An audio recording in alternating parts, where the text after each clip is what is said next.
Hi, everybody. I know it has been a long ass minute since I've been on here. It is May 13th. I am officially 50 years old, 1 week and 3 days. I did celebrate my 50th birthday on April 26th, which is a milestone I was going for in general in life, but especially right now. And I got a lot of comments and requests for an update on everything that's been going on since I haven't made a Caring Bridge since January. And I realized that there's been a lot going on. And so I didn't want to inundate my channel with one update after the other. So I figured today is a good day to just give a laundry list of what I've been going through, because I read something on Facebook today that says, one day you will tell your story of how you overcome what you're going through now, and it will become part of someone else's survival guide. And I do hope that what I share on here gives you a glimpse into what's going on in my life, but also gives hope to anybody who's out there who is going through something, having a chronic illness, dealing with a family member, dealing with a friend, dealing with the life in general. And hopefully, this can serve as a little bit of uh, a piece to your survival guide. So, I'm just going to go through this quickly. There's a lot, but it'll give you an idea of why I haven't necessarily returned phone calls or responded to texts or emails, and especially why I haven't made a video. So, the last time I spoke, I was sharing good news about holding steady and being stable in my brain and in my chest as far as the cancer goes. But one thing that I didn't share, which ended up being a pretty major thing, is that when I did have my cancer CT, it showed that I had moderate to severe heart disease in several vessels and in my aortic valve. And it wasn't brought up during my cancer discussion until I brought it up. And it did turn out I already had a cardiologist appointment on board coming up, so I didn't need to make a new cardiologist appointment.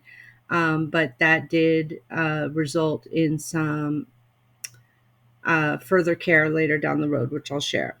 Anyway, I got sick after treatment in January and had to miss seeing some friends from out of town, or a friend from out of town who had come in for a weekend, and going to Laughs with some other friends. Laughs is a comedy club for those of you who aren't in Tucson. Something I enjoy doing, and I have a couple of friends who will go with me. Um, I saw my rheumatologist, and he was ecstatic with a couple of things. One, my blood work for the lupus markers, and two, because I had been consistently losing weight since I've been off steroids.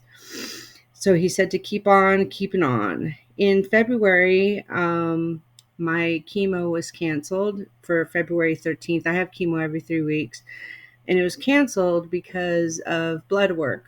And so they wanted to give me some steroids for a week and then reschedule my chemo, just to see how that would work with my inflammation markers. And the good thing that came out of that was that I was able to attend an intimacy during cancer class on that Saturday. And usually by the Saturday of treatment, I am not well at all. So I thought I was going to have to cancel my attendance, but I ended up going, winning a raffle and got a really cool book called Intimacy After Cancer, and learned a lot about intimacy. And for those of you who don't like that word, it doesn't necessarily mean sex. Okay, it means all sorts of stuff. You can be very intimate with your friends and family members, your spouses, your partners, here and here. It doesn't have to be here, like most people think what intimacy is. Um, uh, the 27th, I did resume treatment. And on March 4th, I did finally meet with the cardiologist. He ran an EKG, which is standard whenever I go in. And he also scheduled me for a CT of my heart, which required them to get my heart beats down to 65 beats per minute. And I normally run at 99. So I was really concerned how that was going to work. I found out when I got there what they had to do. It wasn't too bad. On March 17th, the evening going into St. Patrick's Day, I had a syncope moment where I fainted in my house. I had no idea where I was when I woke up on the floor. I was totally disoriented. Apparently, it took Travis yelling at me and slapping my cheeks to get me to focus and come to. I was taken by ambulance to the hospital, and it turned out I was severely dehydrated. So they gave me 2 liters of fluid, and I literally was released within 5 hours. Quickest ER appointment I've ever had, and easiest diagnosis that they've ever had to do for me in the emergency room. So we learned a lot from that as far as me getting up, making sure that I'm balanced, making sure the world isn't spinning, that I'm not dizzy, watching my blood pressure, and staying hydrated even beyond my scheduled hydrations. But we didn't learn everything during that trip. So there's more to come. On March 20th, I had an MRI of my brain, my regularly scheduled MRI of my brain, and which was a Wednesday. And on Thursday, they called me and said they'd like to move my appointment up from the following week, where they go over the results, to the next day. And I was like, okay, that's fine. I had nothing to do. But then I was like, what does the scan show? So I did what you're not supposed to do, but I went into my portal and I looked, and the radiologist had spotted a new metastasis on my brain. And so for basically 2-3 days, I had to live with that knowledge, and Travis had to live with that knowledge, and it was quite stressful. And when I went to the doctor, they told me, well, first of all, I waited 40 minutes in the patient room, and I was like, oh, this is taking forever. No news is good news.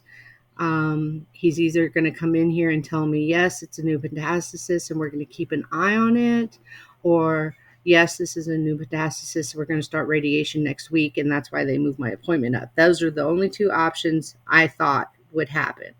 When the doctor walked into the room, though, I said to him, I see we have a new invited guest in my uninvited guest in my brain. And he goes, no, it's not a tumor. And I was like, what? And he said, it's not a tumor. He took the time. The reason why he was 40 minutes late to coming into my appointment was he was taking the time to go back through all of my scans from the very beginning, looking at the map of his treatment plan. And he noticed that that particular spot was a previous metastasis that had been treated. And what we were looking at was some scar tissue. And the radiologist didn't realize that. He misread the scan, and he wrote that on the final report. And so my radiation oncologist had to get things straightened out there. He had to get straightened out with my medical oncologist so that everybody was on the same board. But out of precautionary, just being precautious, he did schedule my next MRI within 8 weeks as opposed to 12 weeks. So I do have an MRI coming up sooner than later, just to make sure that that spot is okay. I'm not worried about it. On March 26th, my mom had surgery, hip replacement surgery, and I was unable to be with her, but my sister and my mom's partner were able to be with her. And that is something that's difficult to deal with when you're so far away and dealing with so many doctor's appointments.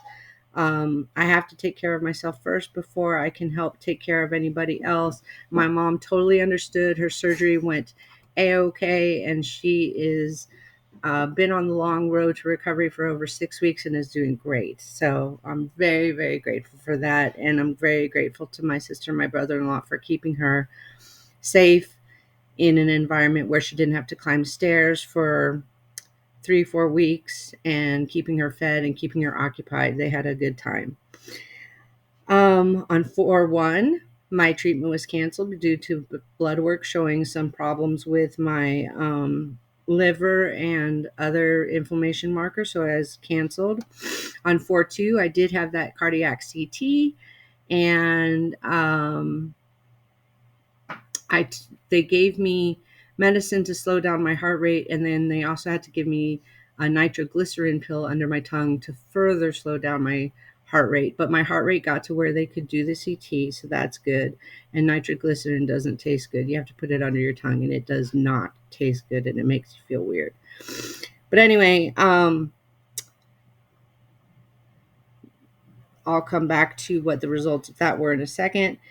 Also, because they canceled my treatment for chemo, my doctor ordered an abdominal CT to find out what was going on, because the blood tests just were not clear as to what was going on. He wanted to get a picture, so I had the abdominal CT on 4/4, and it showed that I might have had a pancreatitis and that my liver was inflamed and that my spleen was inflamed. So they kept me off of treatment some more, gave me another prednisone pack for a week, and resumed chemotherapy on the 22nd. So I'll tell you about that in just a second. On April 17th, I got to celebrate my 23rd wedding anniversary with Travis, and we went out to a very nice dinner at a place that I've never been to before. I've lived here for 30 years. I've driven past it a million times, but I was in the mood for prime rib, so we went to El Corral, and we were not dissatisfied at all. It was delicious. On April 22nd, I was able to resume chemo, and this was the Monday right before my birthday, which is on April 26th.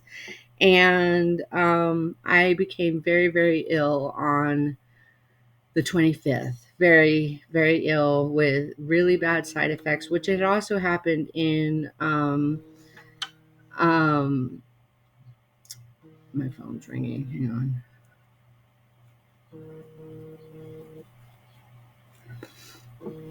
In March when I had that syncope moment. And so this was even worse. I had a new symptom that was even worse. I'll spare you the details. Later on April 26th, which was my birthday, I really didn't want to have anything to eat. I had no appetite, but I did want a special dessert. So I wanted a delicious fruit tart from Whole Foods. And so we got that, and it was very good. I was not disappointed at all. I even had 2 pieces. And later on that evening, I was watching TV, and my kids went to go take a friend home from our house to his house, and they were taking an especially long time to get home. I didn't think anything of it other than noting that it was taking them a long time to get home. So I figured, oh, they're probably hanging out at their friend's house. It turns out they were at the airport picking up my birthday surprise, which was my sister. My sister flew in for a long weekend, Friday, Saturday, Sunday, to surprise me for my 50th birthday. My mom couldn't come because she didn't have approval from her doctor to travel yet, but it was literally a surprise. I have never been surprised ever before in my life, and it was a really, really nice surprise. Unfortunately, I was sick the entire time she was here, so she and I didn't get to do anything, but she did get to witness what it is like for me to be doing what I do, doing nothing or just resting. She got to witness what that's like. She got to hear me barf. She got to see me run to the bathroom. She got to see the worst of the worst. And she even said that it helped her understand a little bit more about what I'm going through. I'm sorry that we didn't get to celebrate like we could have, but it is what it is. Then the next evening, I had another syncope moment where my blood pressure dropped. It tanked. This time I didn't get as far as the first time I got, and 3 people noticed it was happening. My sister noticed it was happening. Robert was there, and Travis. And Robert, being the EMT that he is, immediately got me into a chair, got his blood pressure cuff, and started doing his tests to make sure that I was okay. And I was. And Travis asked if he wanted me to go to the hospital, and I said, I don't think so, because I stayed conscious the whole time, and my blood pressure was normal. But we did try something new, and that was Pedialyte. I haven't tried Pedialyte ever. I did take 3 of my son's electrolytes that they use for sports. Didn't seem to make it any difference. And then finally, Travis went and got me some Pedialyte, and that really, really helped. And I was able to keep food down, liquids down. Um, Not food, but like toast and, the basic things I was eating. But Pedialyte really, really worked. And so we've decided to keep Pedialyte on stock and in the fridge for after treatment and after my scheduled hydrations. Um, Megan had to leave on Sunday, so she still saw me at my worst, but by Tuesday I was doing a little bit better. Um, Unfortunately, I was supposed to go to, I had to cancel a trip that I was looking forward to. I was supposed to go to Houston on May 2nd because I was taking my mom to a concert on the 3rd and spending a long weekend. And we were going to celebrate my birthday with my mom and my sister and my brother in law and my mom's partner. And I had to cancel that. There was no way I was going to trek it through an airport with the symptoms I had and be sure of myself. Everybody here was on edge with nerves, and that wasn't going to be good either for anybody. I was on edge with nerves as well. So my mom totally understood. She ended up going to the show with somebody else, and they had a great time. And she didn't make me feel, I didn't feel guilty at all for canceling the trip. She totally understood. Um, and then today, I went to go have treatment, and again, it was canceled. So, excuse me. My blood work is showing inflammation again of the liver and the pancreas. And so they do want to see if I have, you know, whatever was going on. They're testing me again for Epstein-Barr, which I had before. I forgot to mention I had COVID in January that lasted 6 weeks. Um, and I had mononucleosis, which is the reason why my treatments were canceled previously, which they didn't find out until after they did extensive blood work.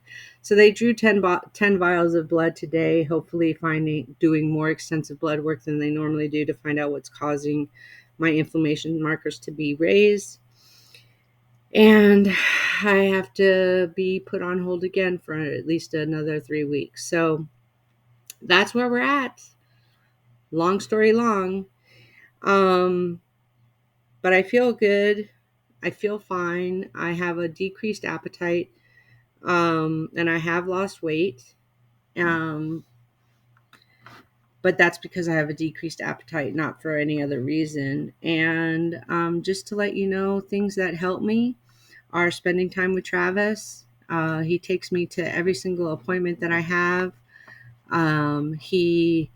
We spend time together, even if I'm just reading a book. We watch TV together at night. We talk, and that helps me get through my days, along with the rest that I do and my meditations. And I always appreciate the texts and calls and messages from friends and family that pop up every now and then and randomly. And that's what helps me get through. So hopefully, like I said at the beginning of this video, my story will help be a page. Let me read it one more time. Help become a part of somebody else's survival guide. I am able to make it through. I have a positive attitude. I do a gratitude list every night and a hope list every night, and I do affirmations. And it is all about the mindset. It is. And I could have the best mindset in the world, and everybody else around me has the worst mindset. But as long as I'm keeping that positive mindset, I feel good. I'm able to rest, which is really, really important, and get through this. So hopefully in a couple of weeks, I'll get treatment again, and we'll be back on the road to recovery. For now, I hope everyone is doing well, and I love you guys. Thanks for listening to this long video. Talk to you later.